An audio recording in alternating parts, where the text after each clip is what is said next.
Hi, everyone. Welcome back to the Into the Darkroom podcast. I'm your host, Riley Honey, and I'm here with my co-host, Sam Yesko. And today we're going to be interviewing Bilindabagabo and Seth Gerlock. Welcome, guys. Very glad to be here. Awesome. Good. We're happy to have Thank you. All right. So where are you guys from? That's a loaded question.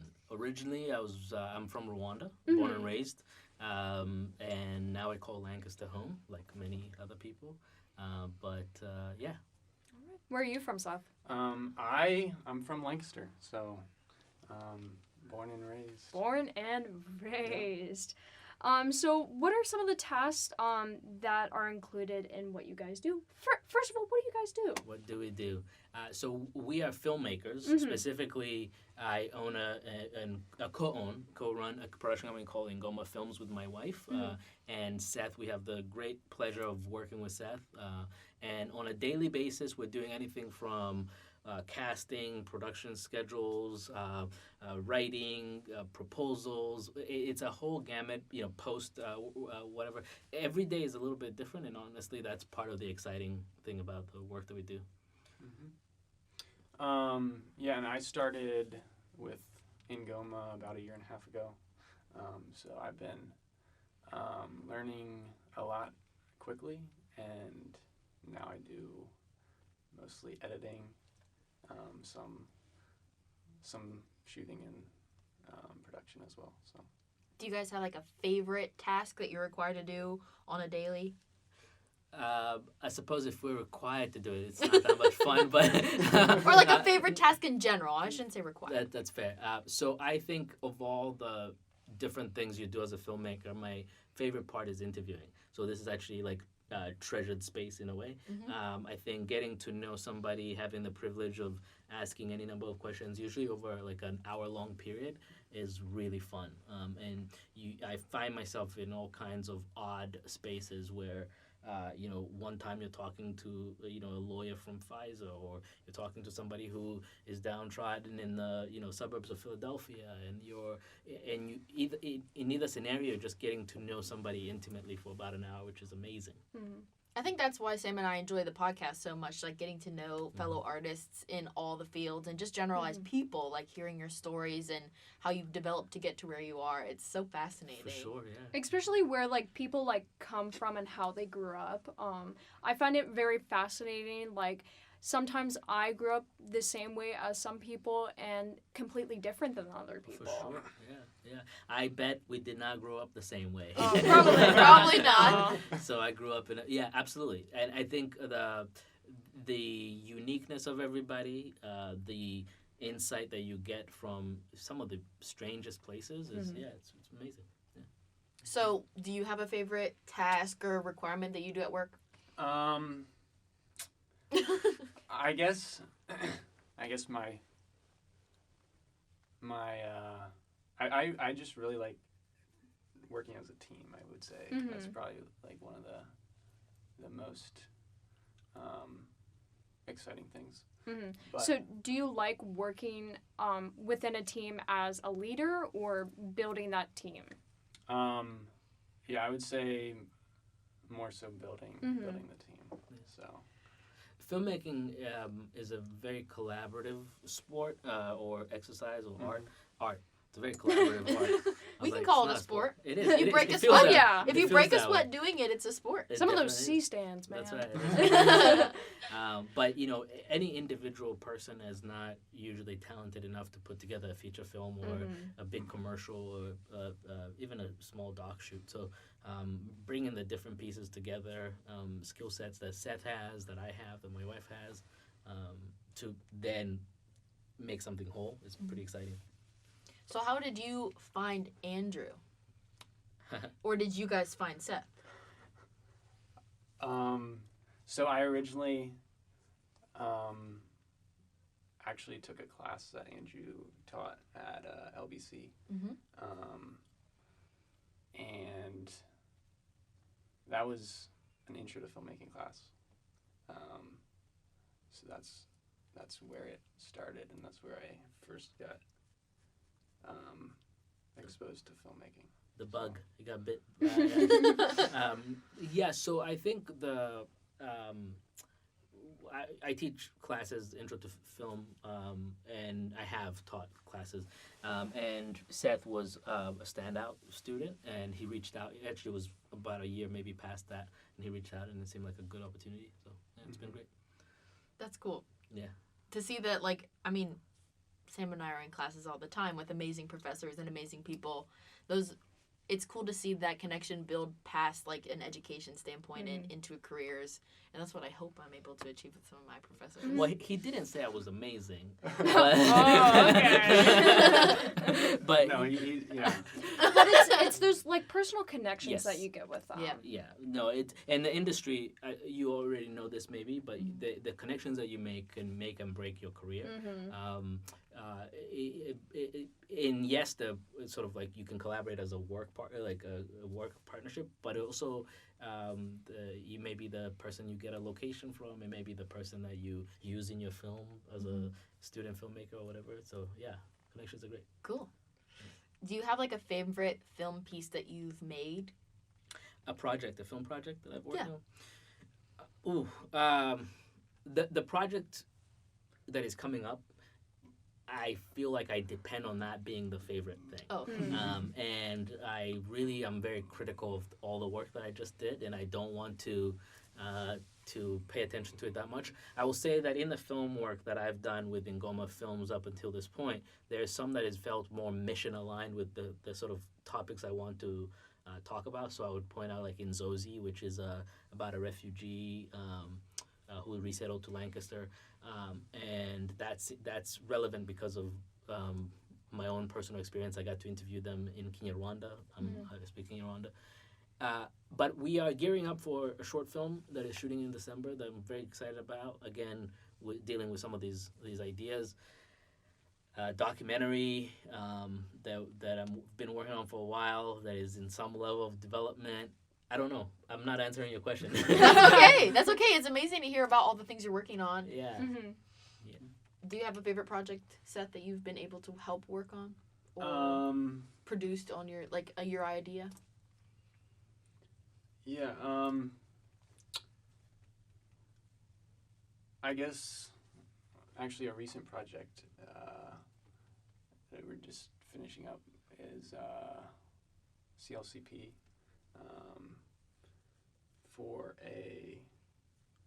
it's just a really interesting story, like documentary for a legal clinic in Philadelphia. So Cool. They do very, very raw and open. So. Yeah. They do legal advocacy work, and the significance of that story is Chris Borman, who's the client story that we're telling, lives in southern Philly, and the logistics of making the project were very challenging. He was only available for a limited amount of time. We were supposed to interview him in his house. He ended up being interviewed on his porch because he didn't want to go in the house. We didn't have a lot of B-roll to work with, but the story is amazing, and he shared and opened up his heart, and so it's a great. I agree with Seth that it's a great story, but not for the reason that you would think. So it doesn't look that cinematic. It doesn't look yeah. So for you, with the projects that you've mentioned a lot of personal storytelling projects. Have you do you think that's a purpose of why you made Ingoma Films? Ingoma Film exists because of my wife. So sweet. I want to be very clear about that. I can be the face sometimes, but the sort of the wheels that make the actual company work are my wife.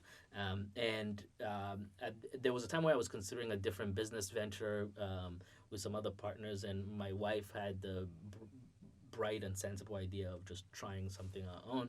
And then the requirement for starting Ingoma Films was that she join me. And she has an event planning background, which has transferable skills into producing. So she's logistics management of our productions. But personal story. So I got into filmmaking because as an East African who's a genocide survivor, has sort of my upbringing is very sort of different. I grew up watching a lot of movies on the screen that didn't really sort of reflect who I was or my own experience. And I loved movies, but I wanted to just kind of see something else on the screen. And then I got curious enough to start sort of asking questions to people who I thought had individual stories. So that's where that comes from. So Okay. I just get invested in people whose lives or stories whose lives that I don't think are reflected usually in the public square. Okay. If that makes sense. Yes, it does. Yeah. Is there a reason why you chose to go into the filmmaking industry, Seth?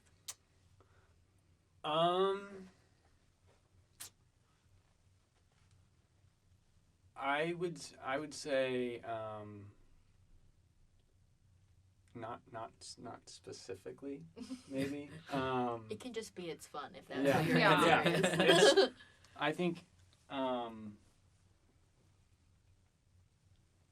I think there's a lot of opportunities and a lot of different unique ways you can go within the film industry. I think that's part of it. I think like it's just really interesting to explore different people's stories and I would say specifically I'm interested in more like documentary Okay. work. So, and I know you guys do more than just like documentary and like storytelling work. You also help with like commercial work and stuff like that. Do you want to tell more about that? Yeah. So unfortunately, the work that I would like to do on a day-to-day basis doesn't always pay. Yeah. And commercials, and there's nothing wrong with commercials, but usually they're serving a particular purpose. It's a bit of more of a transaction. You've got a product that you want to sell, so we're going to help you sell that, and that's fine. And you can bring your skill sets to bear. But as artists, I'm sure you know, sometimes the things that you deeply want to do, self-portraits in your case, or something else, people are not readily going to pay you for doing those. So sometimes the commercials can be a means to an end. You know, having the financial capital to then tell the stories that we want to tell, but also bringing our transferable skills from sort of storytelling to bear on a particular subject matter. There are cases, and we've been fortunate recently, to find clients where the two things can overlap. So the heart of it, so CLCP, Christian Legal Clinics of Philadelphia, which is doing legal advocacy work for marginalized individuals in sort of Philly suburbs, we think that's a worthy cause, like giving people legal aid who wouldn't otherwise afford it. And so we can bring a documentary approach to that. The commercial end is exciting for different reasons. So you can get really sort of creative in a 30-second space about how to tell a story in a condensed format and then have fun with the toys. Better cameras, better lighting, so that's where you can do that. Is there any like big companies that you've done commercial work for that really stand out? Really stand out. I haven't done sort of like, I'm not going to name Nike, Apple, whatever, but I worked on a West Shore project with Lamp House when I was still freelance producing. That was pretty big. It was pretty significant. We've done some projects for Nike. Right now we're working with Charter Homes quite a bit, which is a residential property developer locally. The tourism ads are always fun. So, things like that. Trying to think. Visit Reading, yeah. Visit Reading was a lot of fun. Got to move around quite a bit. Yeah. Cool. Yeah. So the tourist ads, do you get to travel for those, or are they more in-house situations? No, you definitely get to go to some places, Ooh, restaurants, cool. different, be on the water, We actually did Alarm.com, which is, they do provide security for homes. We did a slate of 3 projects for them that included quite a bit of travel as well. So we were shooting on the Cheekies Rock and on the water, Susquehanna River, and a couple other places. So that's always fun. Yeah. Have you ever been out of the country for a shoot? A lot, actually. Yeah. So Rwanda, East Africa, Malawi, Burundi. What else? For work specifically, it would be Burundi, Malawi, and Rwanda. But hopefully some other stuff coming up. Yeah. Cool. I'm excited to see where else you guys get to go. Yeah, That's awesome. yeah. So, the name Ingoma is so unique, and your business is so unique, and your story is so unique. What does it mean? What does that word mean? Yeah. If it has a I meaning? personally have like never heard that word like in my life. So And that is because it's a Kinyarwanda word, but it also exists in a couple of different Bantu languages. Now, okay. Bantu language is a group of languages that are from the Bantu people in Africa. So they take on a couple of different sort of varieties or strains. So it can mean, for example, in South Africa, I think it can mean song, and then it can mean other things in different parts. So we wanted a word that would be readily available for African diaspora. But then in the particulars of Rwanda, it also means the throne of the pre-colonial king. So for us, it's a symbol of traditional storytelling that stretches back millennia. Okay. And then it's also a drum. So like we think our storytelling is vibrant, and it's like, it's got a rhythm to it and fun, and it's not quite orchestra music. Can appreciate orchestra music, but it's a little bit more, I don't know, rhythm. Yeah. And like each rhythm has like its own kind of unique way of telling song. Exactly. Yeah, exactly. Yeah. So I'm African, and I bring my Africanness to bear on a whole lot of things, and that's fun. That's fun. Yeah. That's amazing. The word itself is literally perfect. Yeah. And I imagine it took you and your wife a long time to pick that word for your. We agonized over the word. Yeah. I'm sure. Yeah, because it had to be a word that actually could also be. My native language is tonal, so I could pick a lot of words that nobody has any idea of how to say necessarily. But Ingoma is accessible. Yeah. Yeah. It's very accessible. Reading it, doing research about prior to this interview, I was nervous that I was going to say it wrong. I was going to say it. No, it's easy. Yeah, it's easy to say. Yeah. And then when I Googled it and used Google Translate to there say it, I was like, oh, that's exactly how I was going to say it. Yeah. And you mentioned with working with your wife and stuff like that. How is it working with your wife every day? Like, do you guys like struggle like within workspaces and like having a relationship at the same time, or is it kind of like a flow with it? That's a fun question. I like to qualify. I don't work with my wife. I work for my wife. I'm gainfully employed. Happy life. I'm gainfully employed. Yeah. No, it's great. So part of the reason why it works, and I fully admit that it doesn't always work. Part of the reason why it works is because what Carley does well, I don't do well, and what I do well, Carley doesn't do well. And never the two things shall meet. We are different people, and Seth can attest to this. She's like a logistics manager, really concerned with the details, spreadsheets, all that stuff, and I'm kind of more the creative. Okay. Yeah. So I sort of the film, if it's scripting or whatever, Carly is not really that concerned about that. Okay, so she's more of the business while you're more of like a creative director. Basically, Okay. yeah. That's a good way to put it. Yeah. So is that true, Seth? Oh, From your eyes? That is, yep, that's very true. It's 100% true. Yeah. I would be a broke artist on the street. If it wasn't for my wife. Yeah. That's beautiful, though, that you guys have such a close bond outside of work and then have used your two skill sets to build such a beautiful company and a beautiful art form. And you're able to tackle these big questions that aren't displayed in the media. And not become homeless. And Oh, yeah. And you guys are able to make a living and Yeah, support yourselves off of doing such amazing very documentary work. That's very kind of you. Yeah. And you both said you live in Lancaster at the current moment, and you are from Lancaster yourself, Seth. So why choose to have Lancaster as your business? Business based in Lancaster. Yeah, that's a great question. So. I've lived in a number of places in the world, and when we moved to Lancaster, the goal I thought we were going to be here for a year, not however long we've stayed here. And Lancaster has a way of like sort of holding on to you a little bit. It definitely does. Yeah, it kind of grab. And one of the things I realized was I started to notice like I was hearing my native language spoken on the streets. Then found out that per capita Lancaster resettles more refugees than any other place in the U.S. I don't know if we're still tracking, but certainly resettles a lot of refugees.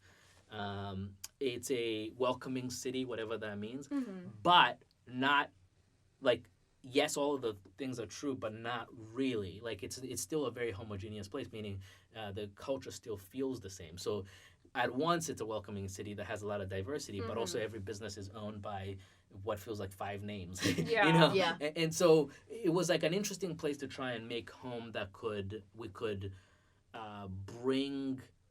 I don't know. I guess it's like kind of peel back a layer that was already starting to a seed that was already starting to germinate here, and then be part of that growth that was the city changing. And does that make sense? Yeah. Sure. Yeah, I feel like I could do a better job explaining, but it's been a really nice place to be, different, but similar. At the end of the day, we're all pursuing some version of the quote unquote American dream. Yeah. And Lancaster is a great place to do it because, Being art students in Lancaster, moving here, I came from Harrisburg, Pennsylvania, so not very far, like 45 minutes. And the difference of the art world in Harrisburg to it in Lancaster is like turning an entire page. Like there is no similarities of the amount of accessibility that artists have in Lancaster and the ability for artists that are all studying a very similar or producing very similar things to be having their own individual spotlights. Sure. And just hearing from people that have lived in Lancaster longer than I have or have been in and out of Lancaster as artists for longer than I've been studying art are great people to talk to because all they can say is how much it's grown and how big it's continuing to go.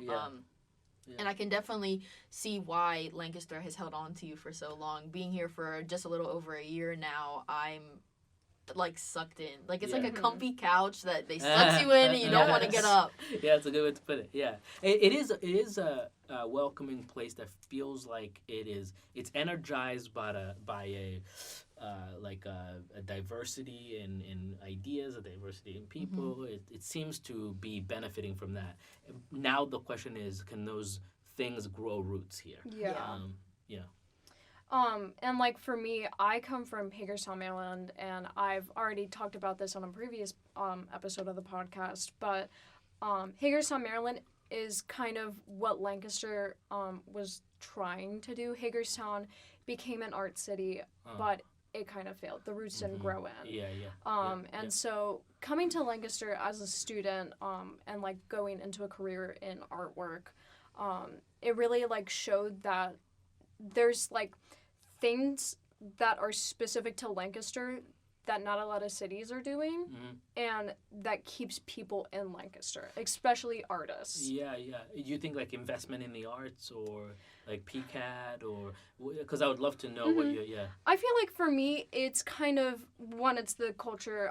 A lot of like diversity is in this city, and so with the diversity, it brings a lot of attraction to people and the feeling of being welcomed. So I feel like that draws a lot of people into the city, but also like the investments. I have never seen a city invest so much into the arts like Lancaster has. Yeah.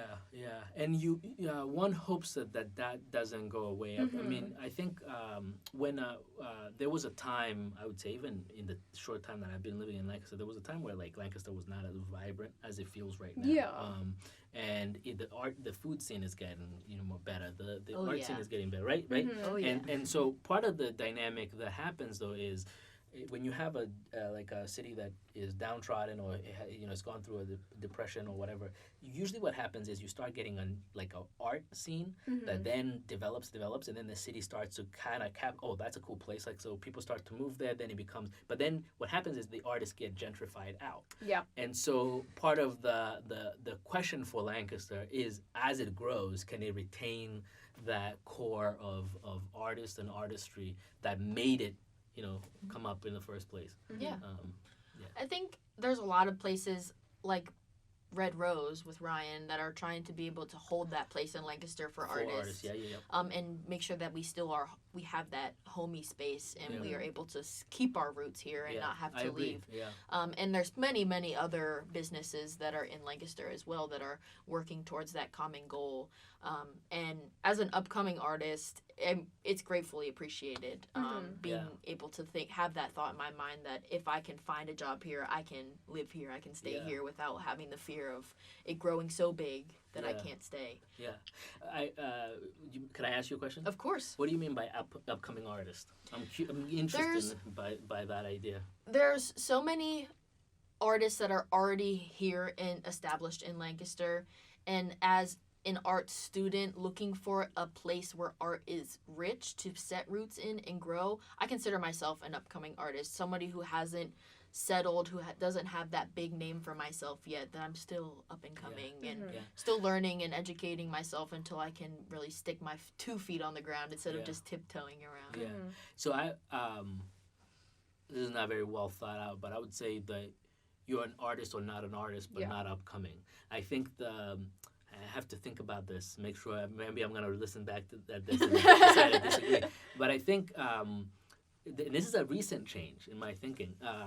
I used to be actually quite weary of calling myself an artist. Recently have embraced the term. And I think the only thing that it means is that it's a way of life. Like you're practicing the art. As long as you're practicing it, you're just on some journey. Everybody is. I'm on some journey. Maybe more upcoming than you, because you decided you were an artist before I was. But I don't know. Yeah. Yeah, I mean, I definitely agree with that point a lot. That I think I've definitely felt myself as an artist since I was a little kid. Like, just like my creative mind. Like, I think everybody is either born an artist. Like, you're born an artist. You just have to tap into it. And I think my stance on the upcoming portion of my statement is more about like making my way into the industry. Fair enough. Yeah. So fair enough. I think I was born an artist. And I feel like for me personally, like I 100% agree with your statement on like you are either an artist or you're not an artist. Because again, it's like from the moment you're born and stuff like that, you just have to tap into it. But it's the progress of like always creating something. Like, no matter what kind of medium it is. Like, for me, I personally, like, in middle school and, like, early years of high school, I did more fine art focused. And then my late high school years, I did illustration. And then whenever I came to college, I am doing photography and video right now. So it doesn't even matter, like, what kind medium, of form or medium you're doing.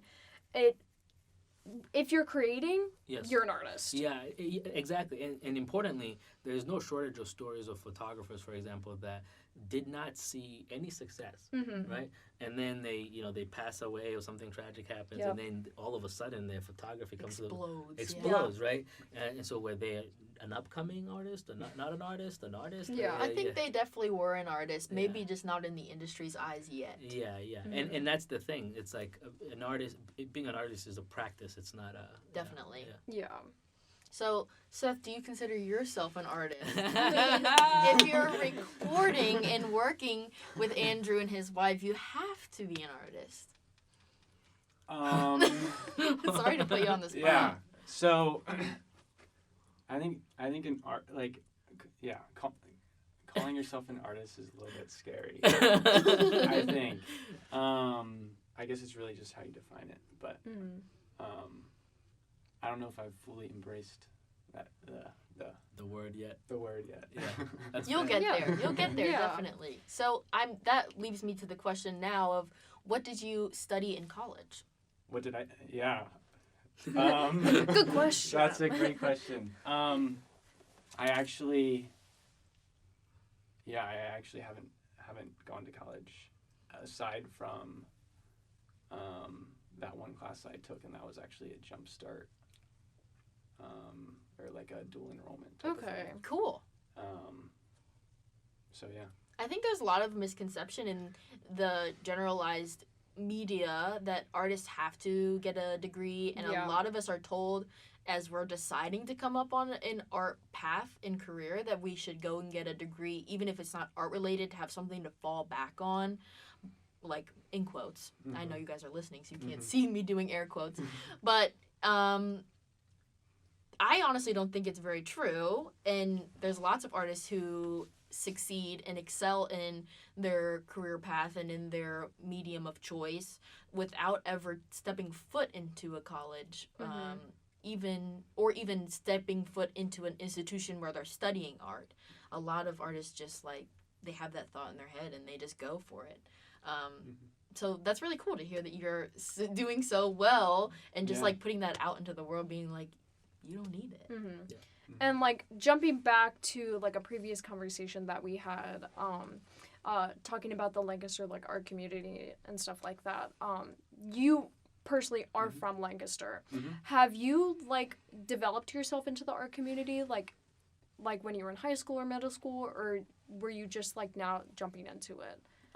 Yeah, I would say I'm more just now getting into it. Okay, so you don't know like the experiences of like what it kind of was like before. Right. Not specifically. Okay, no. that's completely fine. That's why I asked, because I wanted to see if you had a perspective on like what it was before, compared to today's standards, quote unquote. Yeah.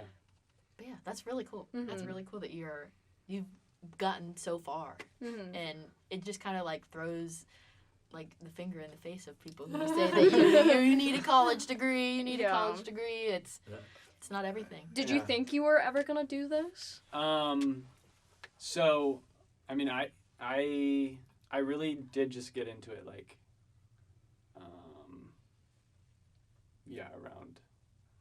around the time I took that class. And I would say a big, like, I definitely would not be like doing this work without like the knowledge that Andrew has. That's very generous. Or just like even just like just the opportunity to like see what you can do. So I'm gonna piggyback off of that, but in a slightly weird way. So we Go start for off by this is gonna get esoteric, but bear with me. We start off by talking about whether you can become an upcoming artist or if you're an artist to begin with. Yeah. But then you can get into a conversation about what is it? What is art?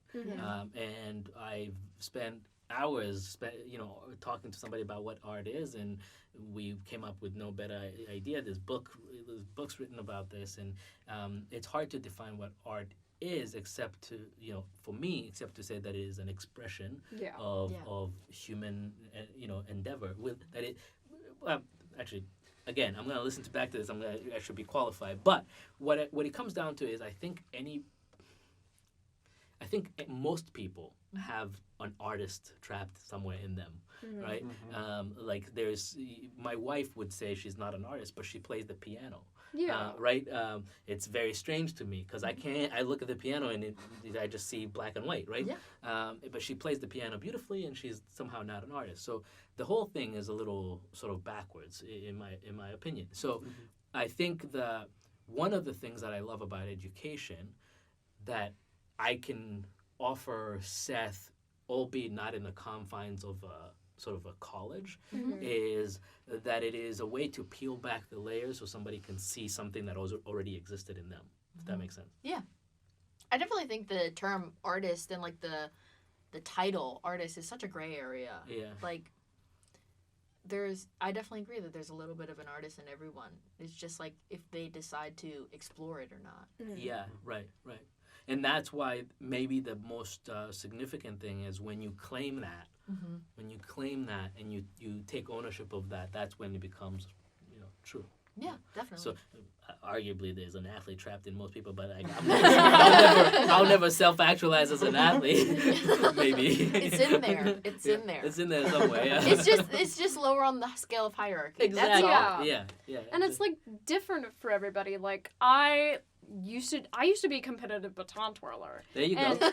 like that technically is a sport, but it's also an art form. That's right. So it's really interesting to see like how like things can come together in those hierarchies.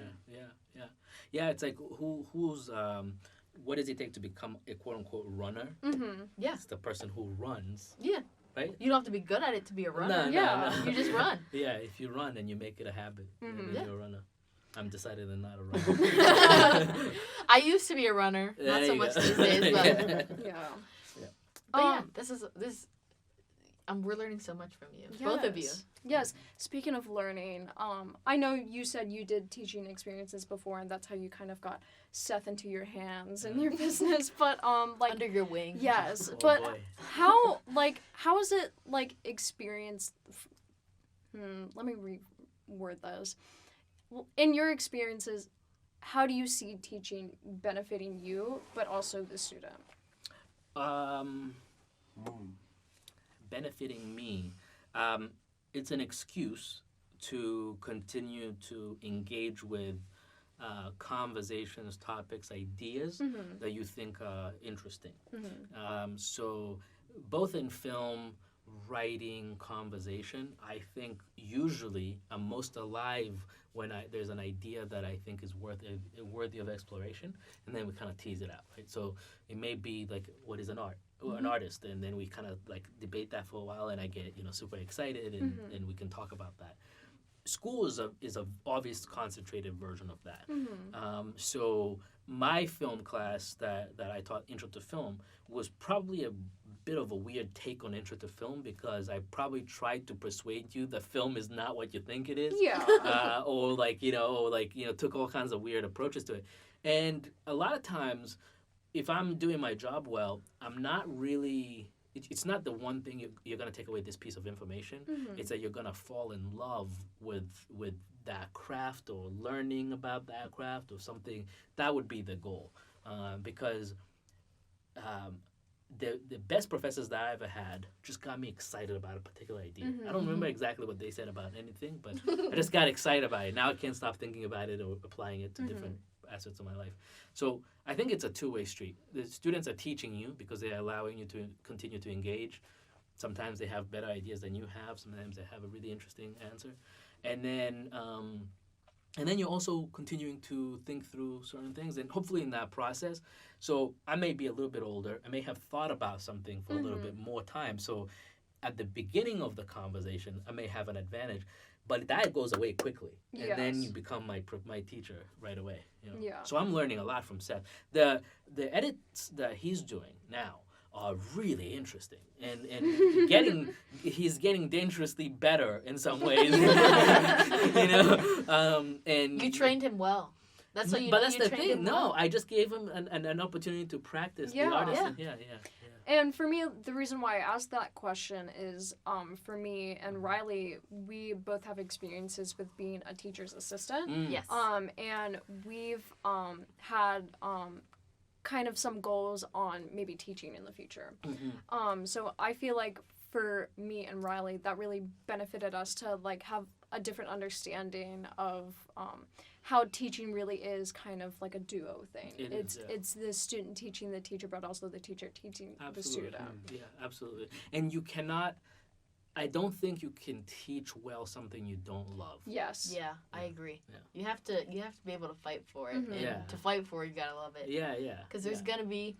I personally, assistant taught a black and white 35mm film class. That's fun. And working with freshmen last year, so they were just getting to start dipping their toes into the photo world after they decided that maybe this is what they wanted to major in.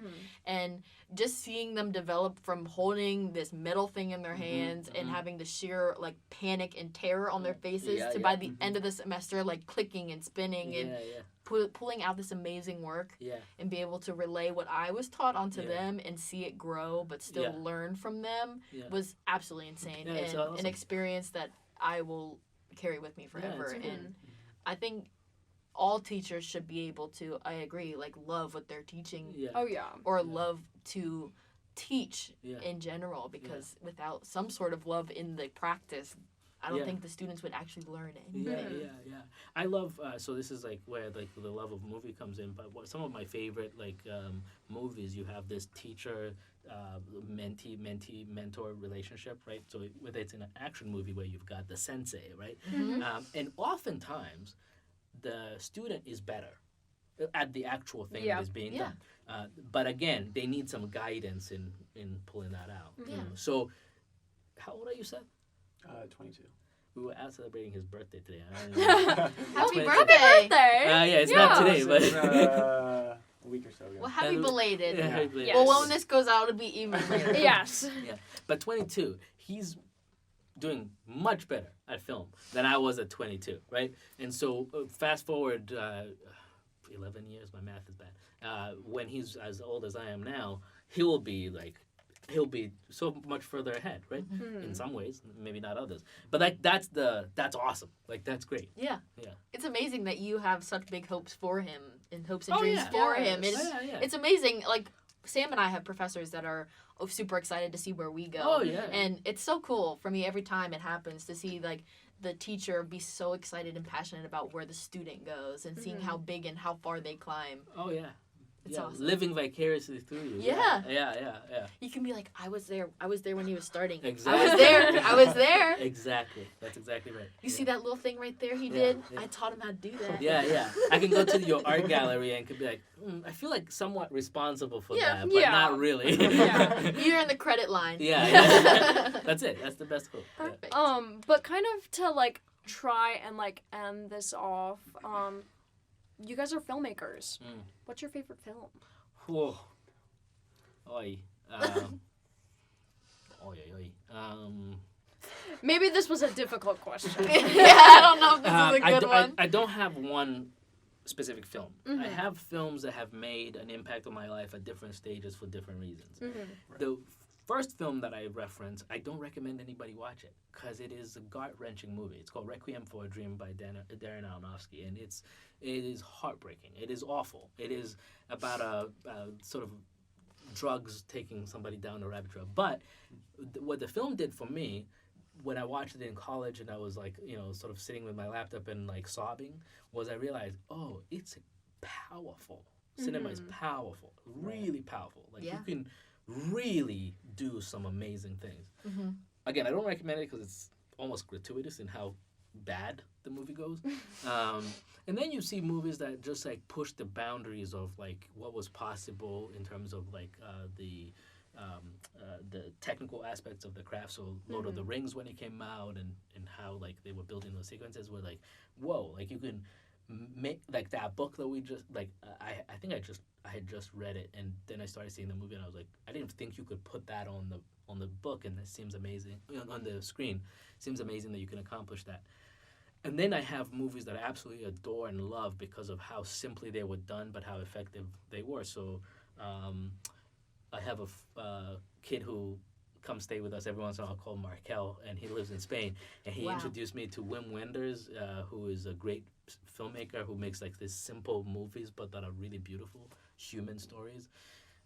And then he introduced me to a film called Perfect Days that I absolutely adored, and it's about a guy doing absolutely nothing. But so I love a lot of movies for a lot of different reasons. Does that answer your question? Yes. Yeah, definitely. Yes. Seth, do you have a favorite? I guess not a specific favorite.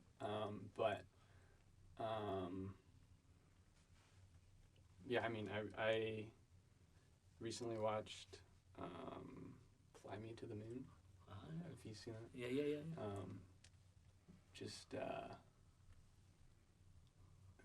Yeah. Really funny, but also like the meaning behind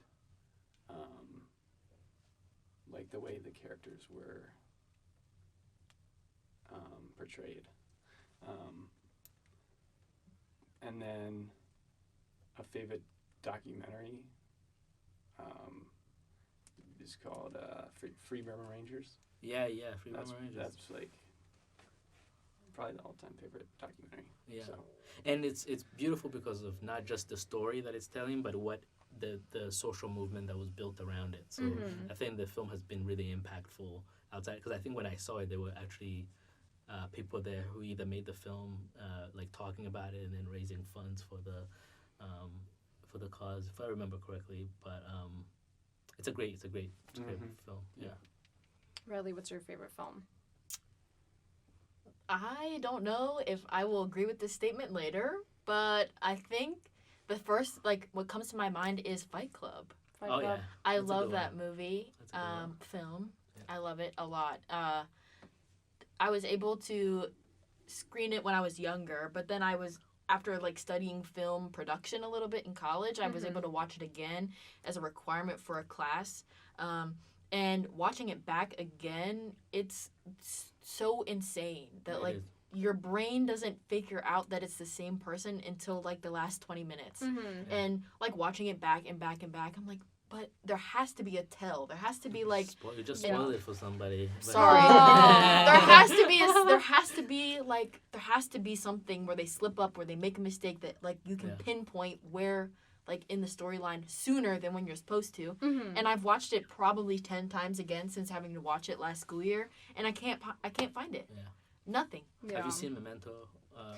Yes, Memento's really good. Memento's amazing. Yes. We have a professor here. His name is David Spolam, and he's amazing. He teaches lots of like film analysis courses. Last semester, I was able to take just his baseline intro to film class, where we learn. We watch films every week and then write discussions about them. And I was also able to take a David Lynch course with him. So we watched David Lynch films for the entire semester. And, Yes. Yeah, and so for David Spolam, I'm also was able to take his intro to filmmaking class last year. But right now the class that I'm in for him is cult cinema. So kind of like cult movies and stuff like that. So like Rocky Horror Picture Show and stuff like that.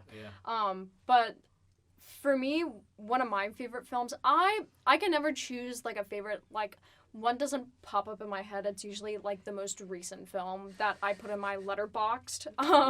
But right now I feel like I'm going to say Being John Malkovich.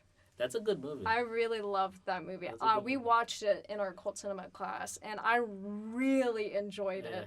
And what's the name of the actor? He's hilarious. Oh my goodness, what's his name? It's getting hot in here, so like my brain is kind of like slowing down. He's so good.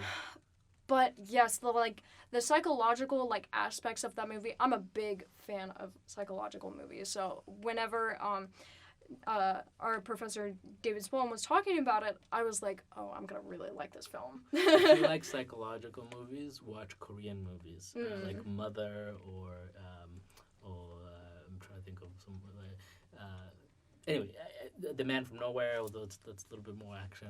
Okay. I love Korean films because they the mental thing they do amazing. I will definitely look out for more. Yes. Well, this has been great. Thank you guys so much. Thank you for coming. It's amazing, and we've had such a cool conversation. But I guess this is a good time to ask you guys if you have any questions for us. What do you hope that this conversation will do? Is there anything else that you wanted to learn about us, what we do? I mean, I feel like there's infinite questions that we could ask you guys, and we could talk for hours and hours and hours.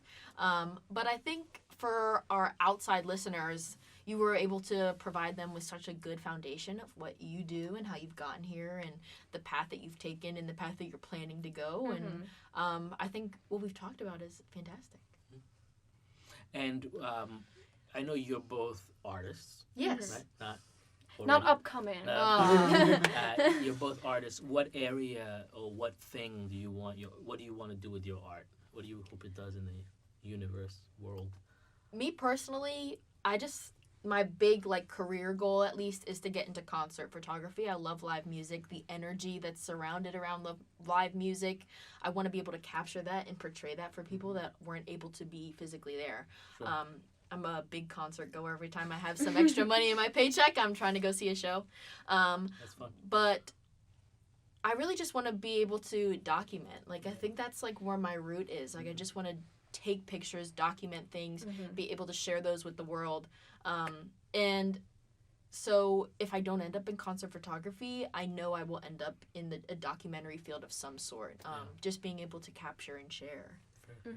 I feel like for me personally, I do more contemporary fine art photography work. So for me, it's been a lot of telling my own story while I'm in college right now, and my experiences that I've had. And for me, kind of what I want in my future is to be able to tell my generation to other generations. and kind of share that experience that my generation has had, because I feel like with my generation, it's vastly different than some other generations, because my father's a boomer, and then my mother is a Gen X. So and then my brother's a millennial. So we kind of went down the line whenever. That is amazing. So I am able to hear like their stories and like their perspectives, and their opinions, based off of their generation and how they grew up. And we all grew up vastly different, like in different areas, like different like upbringings. So it's really fascinating to see different generations and being able to tell it to older generations, but also tell it to newer generations and share that history, and share those experiences, because obviously history at some point will repeat itself. So being able to show that history to newer generations, to be able to learn and teach from that. What would I you find say are fascinating. the qualitative, well, not qualitative, but what would you say are the main differences between like your generation and millennials, let's say? I think there's many ways Sam could answer that question. Don't hold back. Oh, Don't hold back. I have to hold back. No, don't you dare. I have to. We're just getting to the good stuff. Oh Start the second tape or whatever. Oh my goodness. I have to hold back because this is a school that I'm representing. Okay. On my podcast then. Yes. Okay. But invite Sam over to your yes, platform. yes. We can talk more. We can do a whole like 3-hour episode.